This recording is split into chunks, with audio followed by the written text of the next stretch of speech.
Alors, comme la précédente vidéo a coupé au milieu, je suis désolé, c'est mon soft qui a coupé. On va refaire les actions furieuses de ce soir, hein. Comme d'habitude, les l'avertissement. Donc cette vidéo est uniquement à but pédagogique. Je partage simplement mes propres avis et réflexions. Les actions présentées ne sont en aucun cas des conseils d'achat ou de vente, et vous êtes seul responsable de vos investissements. Allez, on passe au CAC. Donc comme je disais dans ma précédente vidéo, on est en zone de force en hebdo, en bougie semaine, on est en zone de force en bougie jour, au sens de l'indicateur extra trend. Dans les actions qui ont bougé, qu'est-ce qu'on a? On a Reward Media, vous savez, on guettait la cassure de cette oblique baissière qui a été faite hier. Et aujourd'hui, on a un beau mouvement haussier avec des volumes assez sympathiques, donc c'est plutôt pas mal. Reward, je vous passe pas toutes les unités de temps, mais on est en zone de force, donc la zone bleu turquoise, qui a forte probabilité haussière. Dans toutes les unités de temps, Renault, alors on va se mettre, ce qui était intéressant, c'est de jouer la propagation. Vous voyez, en mois, on était sur une tendance baissière, on est repassé au-dessus de la ligne de trend qu'on est là, et puis bah, ce qu'on guettait, c'est le retour à la hausse qui allait déclencher la zone de force. Donc là, on est en mois. Au-dessus, on a la résistance dynamique qui est là, et on a les 41-42 qui font barrage. En semaine, vous voyez qu'on approche de la résistance dynamique. On avait les 33-48 à casser et la résistance oblique là à casser.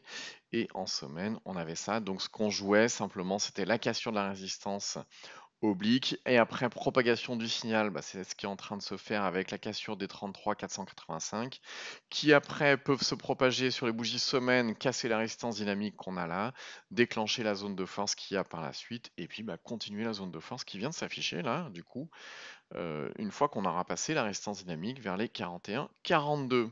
Donc voilà pour Renault, et je crois que c'est là que la précédente vidéo avait coupé. On va passer à la suite. SFPI qui caracole sur ses plus hauts, aucun problème particulier, si ce n'est quand même une certaine volatilité. La mèche qu'il y a eu la semaine dernière était assez costaud. Et puis bah, depuis, les 3,83 faisaient barrage, on les a passés aujourd'hui, et aujourd'hui on vient de mêcher sur les plus hauts. Alors attention, demain, les 3,93, est-ce qu'on va les passer? Ben, à vérifier. Interparfum, attention, c'est pas très très liquide, continue toujours sur ses plus hauts. Dans toutes ses unités de temps, elle est dans sa zone de force au sens de l'indicateur extra-train. D'ailleurs, à propos de l'indicateur extra-train, si vous souhaitez le télécharger, il vous suffit d'aller sur indicators.net et vous pouvez télécharger cet indicateur qui m'est très utile et que moi j'utilise au quotidien. Vous le voyez d'ailleurs sur mes graphes, et toutes les vidéos des actions furieuses sont faites avec. Et pendant qu'on y est, si vous souhaitez ne pas louper chaque jour les actions furieuses, bah, vous cliquez sur s'abonner pour pouvoir vous abonner à la chaîne, et vous cliquez sur la cloche pour être alerté dès que la vidéo du soir est publiée. Allez, on retourne à Katana.